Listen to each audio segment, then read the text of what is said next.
For some reason somebody's painted the tow rail with brown paint. Now underneath there is what looks to me some very nice hardwood. So we're going to attempt to strip some of that off with some gentle paint stripper and the low setting on the jet wash so we don't damage the wood.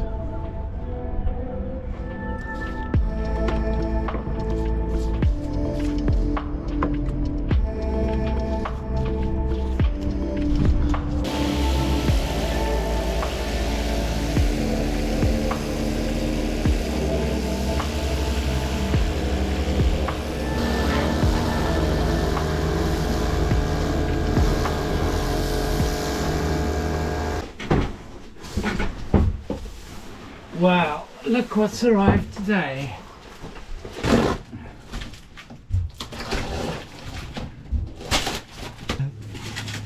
Not such a great journey after all. Get everything covered in little polystyrene bubbles. Well, I have to say the kids are going to be made up because it has a freezer compartment, and normally we have an ice cream when we do our supermarket shop, but now we'll be able to have an ice cream on the boat. We are starting on the deck today, and got my friend Peter here. That's what all the racket is about.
Really well. Yeah. Like the pads on them, really good. But I do replace them quite often. Okay. They're not the original ones. All right. Yeah. They start to get a bit loose, don't they?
Most of the bow is now prepped. It's been sanded by Peter and I've put some undercoat on.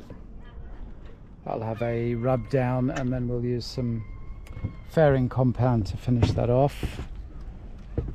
What I'm doing at the moment is prepping the aft of the boat, including using some two-part teak renovator to see how these winch blocks come up.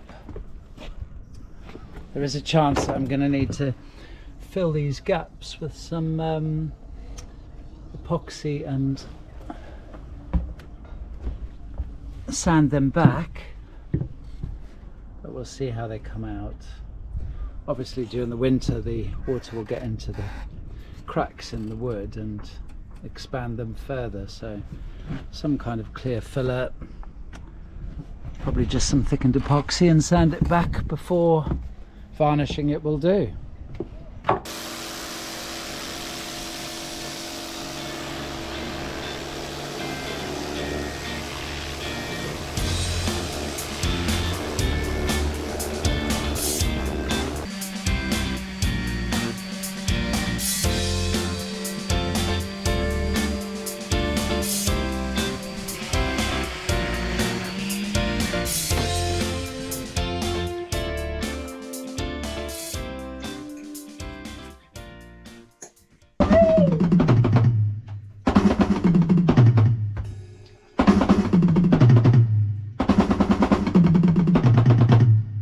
What a beautiful morning. Finally the sun is here. I've sanded, well, Peter's sanded. I've painted the undercoat and we're ready to put the non-slip on the bow. So I'm going to go round, just scuff up the surface to give it a key, and then mask up the edges and get some anti-slip on.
We are in the master bathroom and I'm going to knock up a proof of concept composting toilet. I've cut up some bits of leftover ply and I'm going to batten it, make a box, put a bucket in. I've bought a urine and solid separator profile, which you'll see go on the top. Pop a toilet seat on that and we'll see how that works.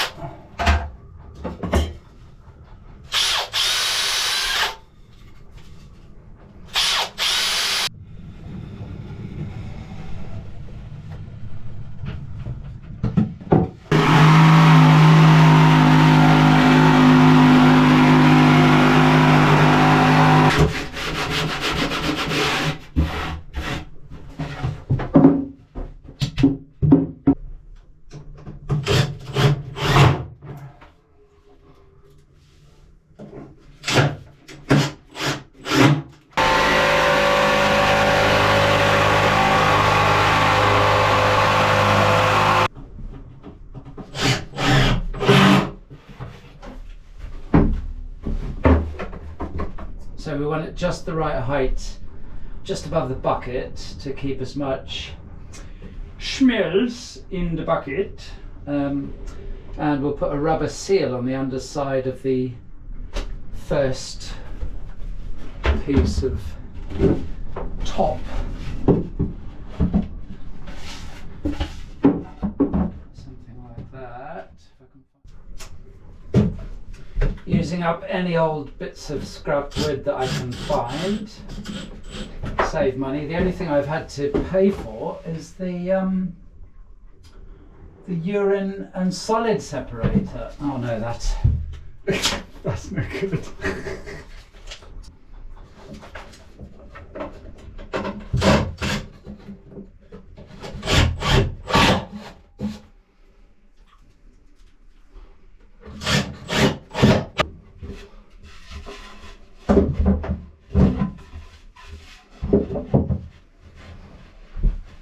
So what happens when you use offcuts? Nothing is square. Actually, that'll do nicely. I think the first thing to do is to mark out this toilet seat.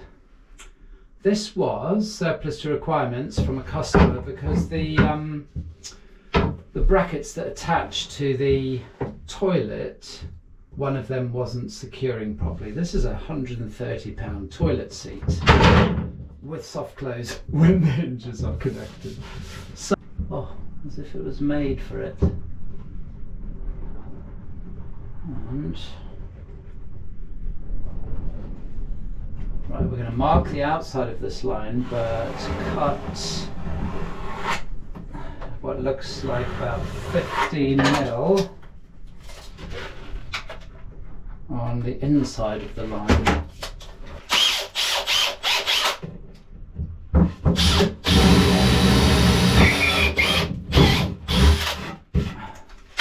In desperate need of a new drill. The chuck on this is gone. It's lasted so well though. I bought it in 2016 when I came back to England from New Zealand. Still going strong, aside from the chuck. I probably can just replace the chuck.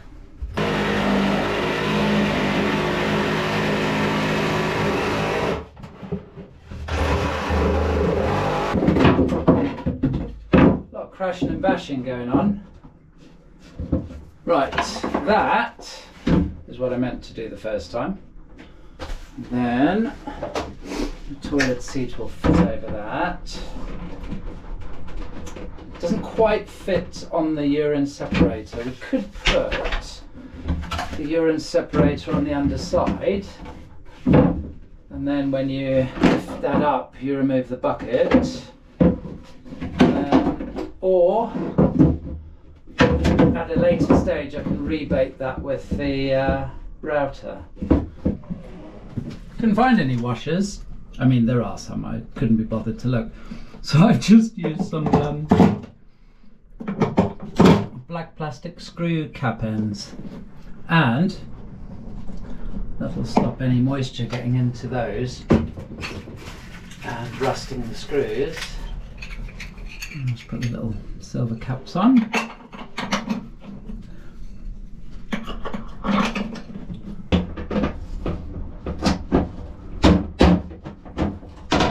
And that's it. One composting toilet. Pop the hinges on the outside edge so they don't interfere with the closing of the toilet.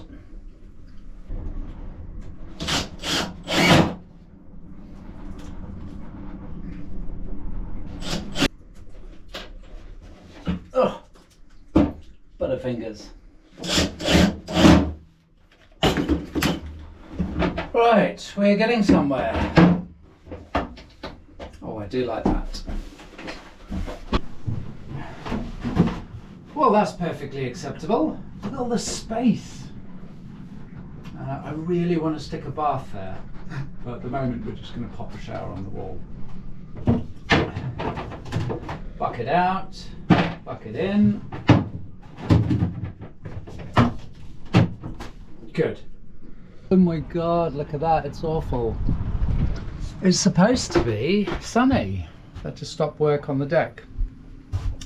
William's coming down for the holidays, and Jude and Lillian tomorrow, but William's mum's bringing him down today, which is very kind, and he's bringing his little friend.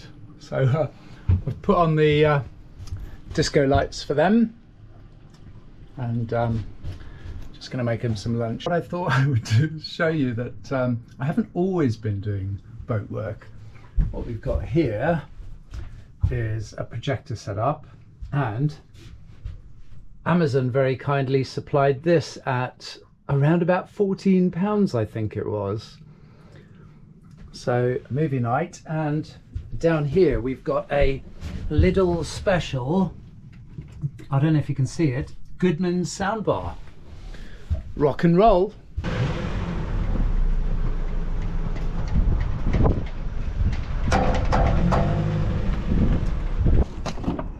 Hello, lovely boy. Hello, Jacinka. How are you? I thought it was here.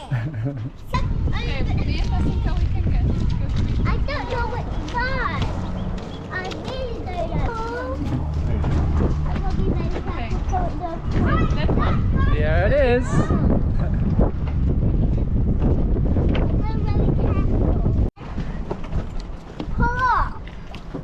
Eh? Yeah, and then hold it tight that way, and then point it upwards and pull the string. Pull! Pull hard! Pull! Pull! Yay!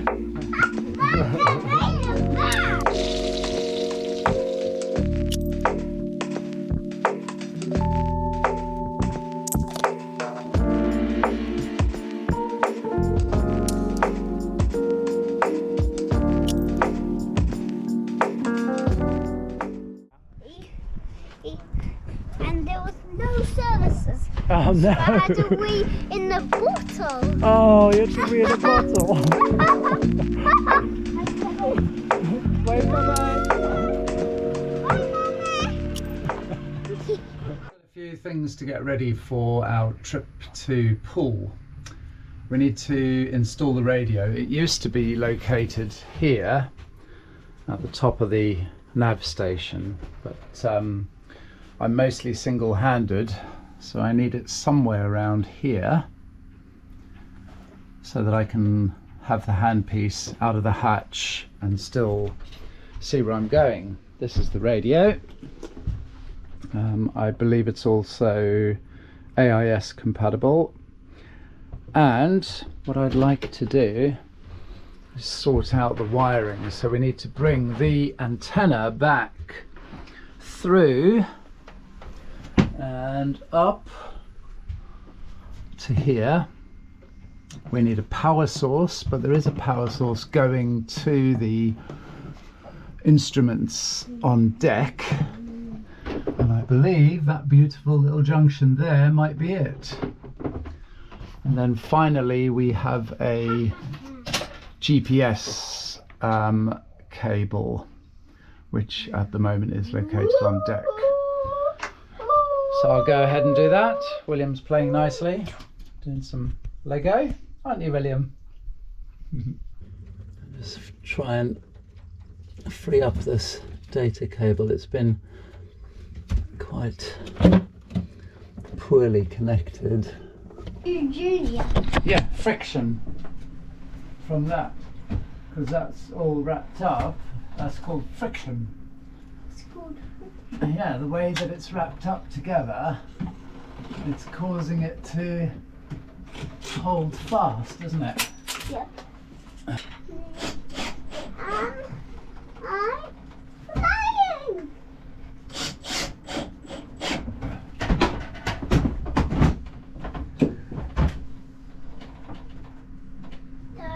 Yep, that works.